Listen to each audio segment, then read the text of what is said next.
welcome to another episode of Scope. I'm Tracy Pa. Education empowers citizens to pursue a better life for themselves and their families. Opportunities are limitless once education opens the door. This is why the Wau-Waria district on Friday, March 28, opened a number of educational projects, including a new double-level 4-in-1 classroom building for Wau Primary School. Local MP Marsh Narawek outlined the support given to all levels of education, from early childhood to tertiary institutions. From analog to digital. While it is the newest district in Morobe, being separated from Bulolo in 2022, Wau-Waria is becoming the fastest growing district in the province in terms of development. Within just 2 years, first-term MP Marsh Narawek, who is a computer programmer by profession, has started building new roads, upgraded the Wau police station, built new police houses, and equipped their police personnel with firearms and new police vehicles. On Friday, March 28th, Narawek and his colleague MPs, Rainbow Paita from Finchafen and Minyama's active political representative, Solen Loifa,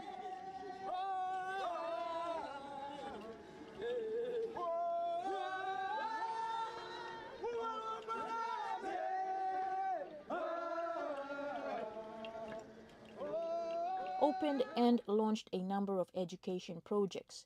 These projects include the opening of a new 4-in-1 Grace Memorial Secondary School Teachers House, the opening of a new 4-in-1 classroom building for Wau Primary School, and the groundbreaking of a new staff house for Grace Memorial, a new science lab, a new food center, and a technical and vocational education and training or TVET center.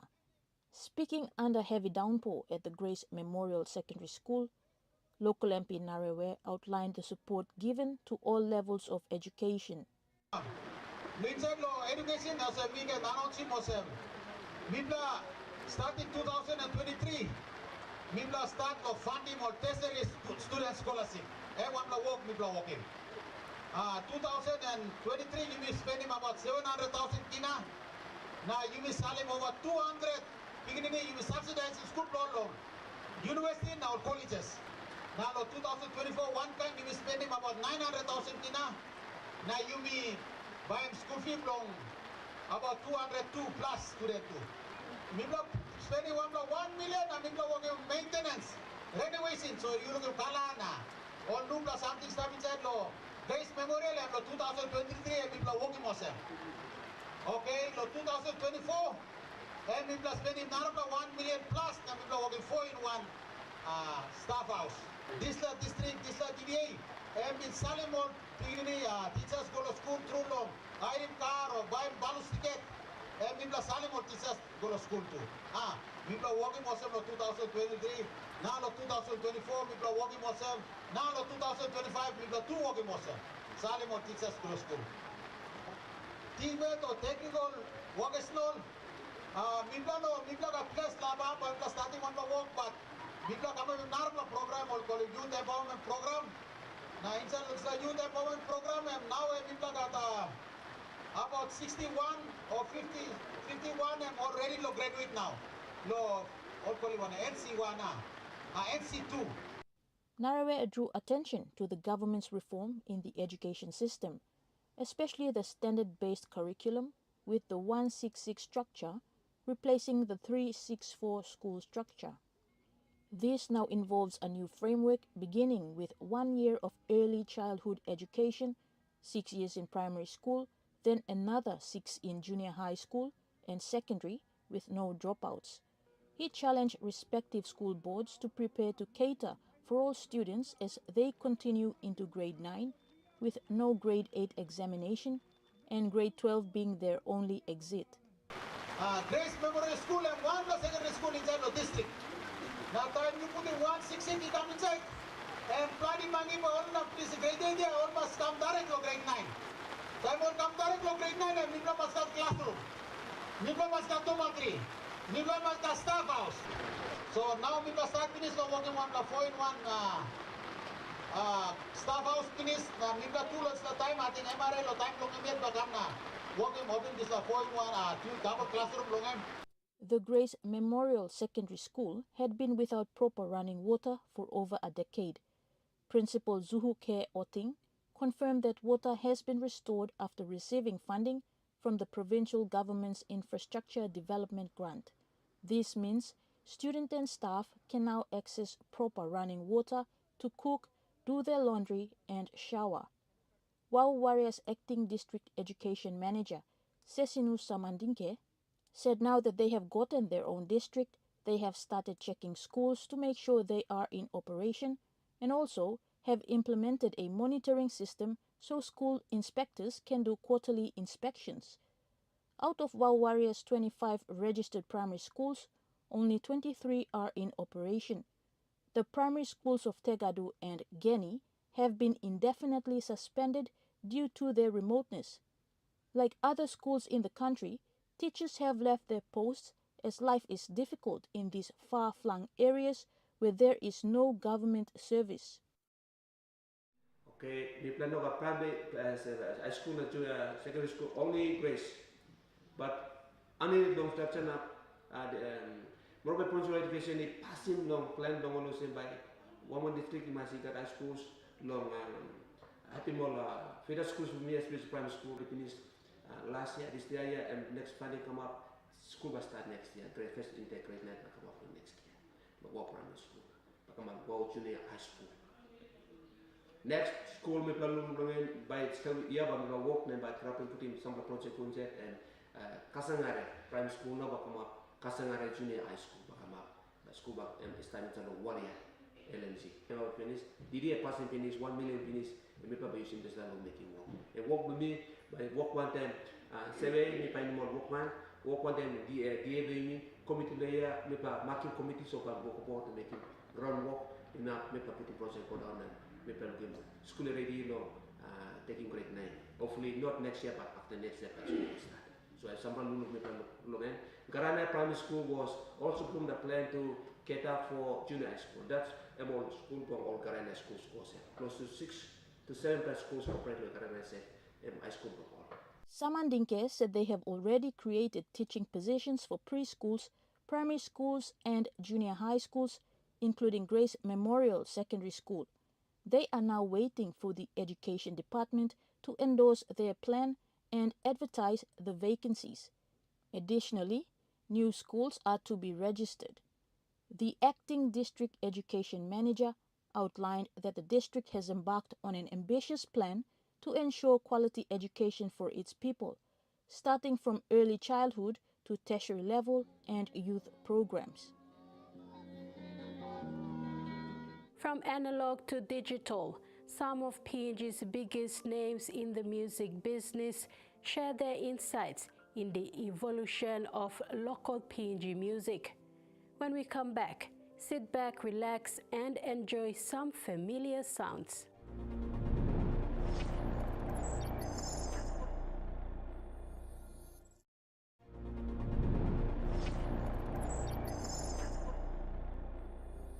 The DJ's band is more than just a musical act. It's a defining force in Papua New Guinea's cultural history. From their early days playing acoustic guitars in rural villages to becoming a key part of the nation's soundtrack. The DJ's music has echoed through political rallies, concerts, and the hearts of the people. Their journey is one of passion, resilience, and a deep love for PNG's unique sound, leaving an indelible mark on the music scene for generations to come.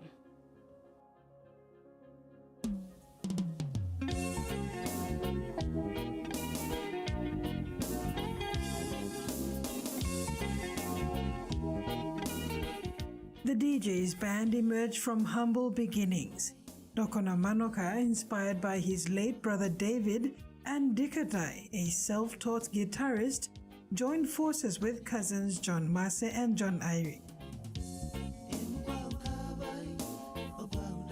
Their shared passion for music led to the formation of the band in 1981. My biggest influence was when I was with my late brother, David Manaka, when he was still in school, when we were still in primary school. And he was a few years ahead of me, so he is a self-taught musician, could play the guitar very well, and he could play the piano. We had a piano in Hula, those were in early 70s.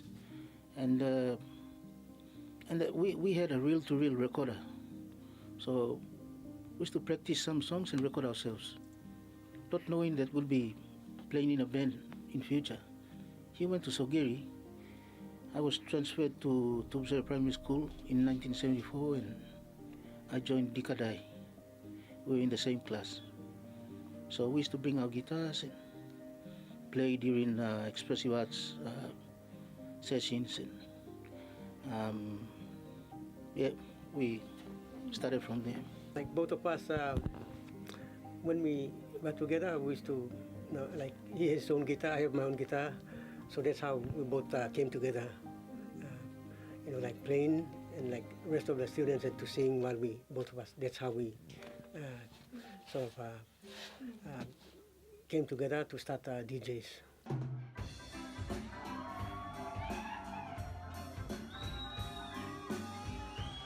In 1982, the DJ's big break came when they were enlisted by Pangu Party for their national campaign. This opportunity propelled them into the spotlight, performing at rallies and events nationwide. In 1982, when the Pangu Party through late Sir Michael, late Anthony Siaguru, engaged us with Pangu to do the national campaign, we started the hard way. We used to play at fashion parades. We used to play at the main rallies all over the country. So we came the hard way, Even fashion parades, they had to ask us to do it. No problem, we had to do it. The DJ's music, rich with local rhythms and melodies, struck a chord with Papua New Guineans. Songs like Nagarimu became anthems, echoing through radios and hearts alike. Our Volume 1, the title song was Nagarimu, written by my uncle, Simona Hetau. Because it was number one in the country, Justin was doing a pilot broadcast to Townsville, I think. And then he asked us to come in the morning so he could play the song and interview us on air. So we did that. Those were radio days, huh? In an era dominated by analog technology, the DJs faced challenges in recording and distribution. Yet, their ingenuity and dedication led to the creation of timeless music. Yeah, I mean, during our time, during the early 80s, there wasn't not many like recording studios, and also like places where you can sort of promote your songs. Maybe one or two radio stations that were doing promotion of our local music and all that. But other than that, no, we really big struggle here. So we just have to, just the sake of listening to ourselves on radio, we just go and record only, and that's it. We came up during the analog days. We used to do some experiments with NBC operators that were training to be sound engineers, like Jeffrey Kamish, Lancelot Geoto, all those big names in NBC. They're no longer there now. So we really, music was just a hobby for us. I had a full-time job with NBC. David was a senior lawyer in government, and Dika was at Teenage Mint. So more or less, we were just, it was just a hobby, and we never really looked, come this far. When we come back, Best Gia spreads the Easter blessings with very special people when they needed it most.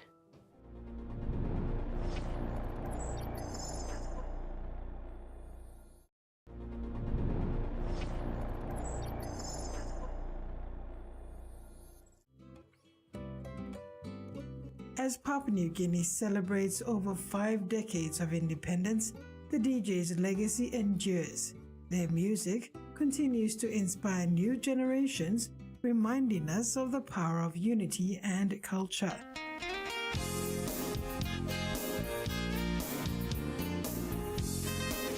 I think we have come a long way. Like during our time, we struggled to bring the music, PNG music, up to a standard where analog has already been gone. Now we're into the digital age now, using software and all that.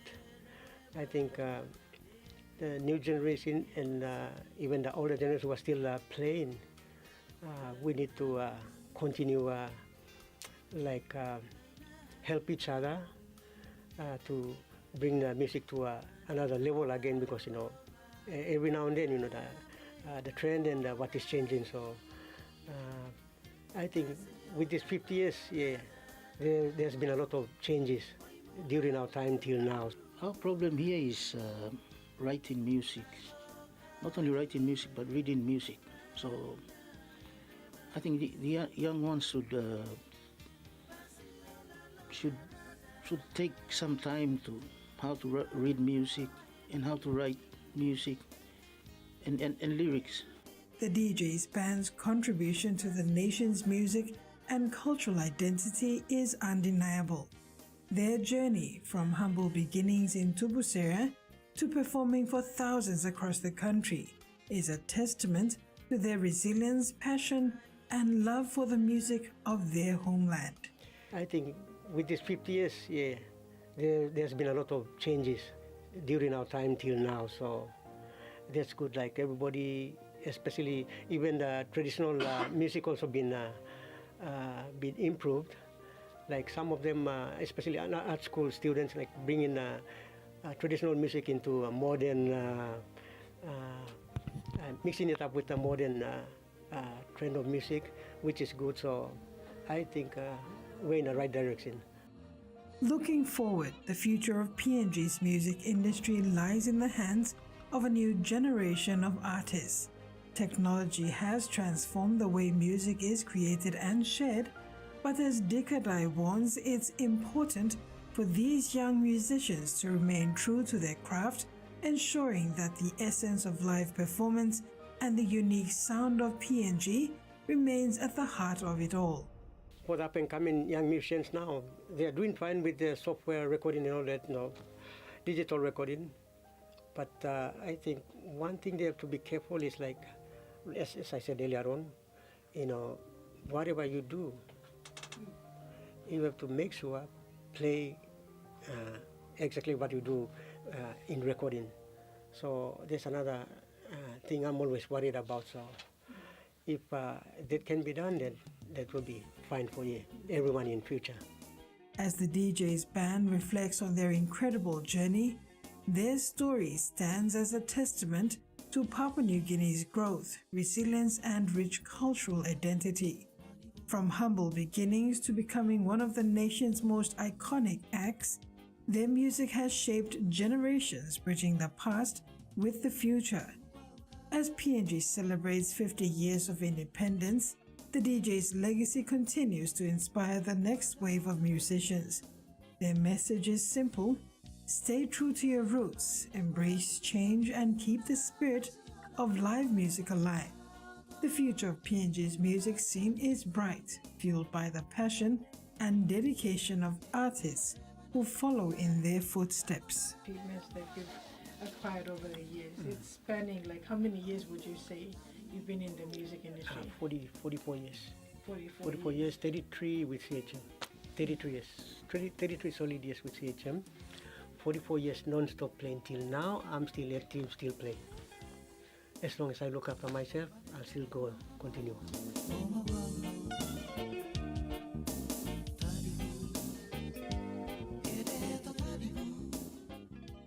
Best Gear Group donated food worth $63,000 to 3 charity groups in Port Moresby over the Easter weekend to fulfill part of their annual plan to share their blessing with the needy.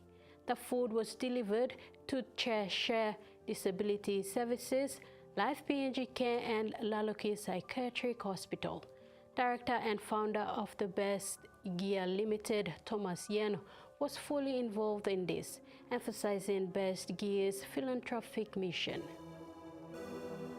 It is a practice for Best Gear Group to give back to the community as part of the company's social responsibility, while PNG Trading has always been a part and parcel of this charity drive in boosting the food rations, not just in Port Moresby but in Lae, Wau, and Bulolo as well. It's become an annual initiative for Best Gear to implement during special events during the year like Easter, Independence Day, and Christmas Day. Best Gear founder and director Thomas Yan believes it is his Christian duty to bless other children of God because he has been blessed with the business that's doing well. Yan emphasized this when Best Gear delivered Easter goodies to staff and residents of Cheshire Disability Center. Papa God salimi pala kamu here donation. But Papa God give me business lomi. Me ika lili coins supporting Cheshire Home in orphan Lalokski Hospital. But the poda promi emo family poda. Now thank you lo family promi pala Papa Lugini in beginning pro Papa God. Thank you lo you pala supporting me poda promi pala. The center's program manager reiterated Yan's kind words. Mas you got bell or something, you come and tell God, you know, some make a mistake. Now, God appointed him this place now. But all get a bell, blomipla, especially all residents, blomipla. We got 15 residents, all carers, blom, na staff. Lo come work here. You know, blow pay, you know, blow something, but you got bell, you come na 7 more man later. Mila talk, thank you. What you have given is a token and acknowledgement, blow love, blow, lo Cheshire. General Manager for the center, who recently joined the management, said these donations have come in just in time when their stocks were running low. This will really help us to sustain our program and maintain our program and keep our residents, our family here well fed. So thank you very much. It's really appreciated. It come just in time. Thank you. Life PNG Care Foundation was also part of this donation drive. Founder and director Colin Pake calls Mr. Yan as a philanthropist because he has been donating food and household necessities to Life PNG Care to take care of 65 of its child residents as well as hundreds of others on the streets over the past 7 years. For us, Life PNG Care, we've been in a partnership almost 7 years now. And without Best Gear support, we wouldn't be able to feed the kids, especially kids who are residing in the house here and outside as well. So with that, we really appreciate and be thankful for almost giving 22,000 worth of goods for this year Easter donation. Mr. Paki further said that with the country's declining economy status and the kina devaluing daily, buying essential food such as a bag of rice is not always an easy decision to make for the ordinary Papua New Guinean, let alone a not-for-profit group. And for us, 10 kg rice lasts for only 2 days. And feeding 65 to 70 mouths, I cannot survive and have the money to buy, but Thomas, thank you very much. God bless you your heart. Best Gear also extended its Easter donation program to Laloki Psychiatric Hospital. Dr. Ludwig Nanawar said this also happened during Christmas season. It's a blessing that Best Gear came at Easter time because the hospital was experiencing a shortage of food supplies. He explained they've had no funding since the beginning of the year. At the moment, we got I think 4,000 kina only in our account, operating account. So this one, with your assistance, it will keep us feeding our patients for the next maybe 2 months, depending on the number of patients we've got. So we'd like this kind of donation from other companies as well. I hope what you've been doing can also instigate or encourage other companies to do the same, to come and give donation to government organizations like us who are struggling financially, because government donations, government funding is not coming on time. We haven't received any funding for the hospital since the beginning of the year. So, Mr. Yen is a practicing Catholic. He is overjoyed at being able to express the Christian faith during this time of renewal and new life.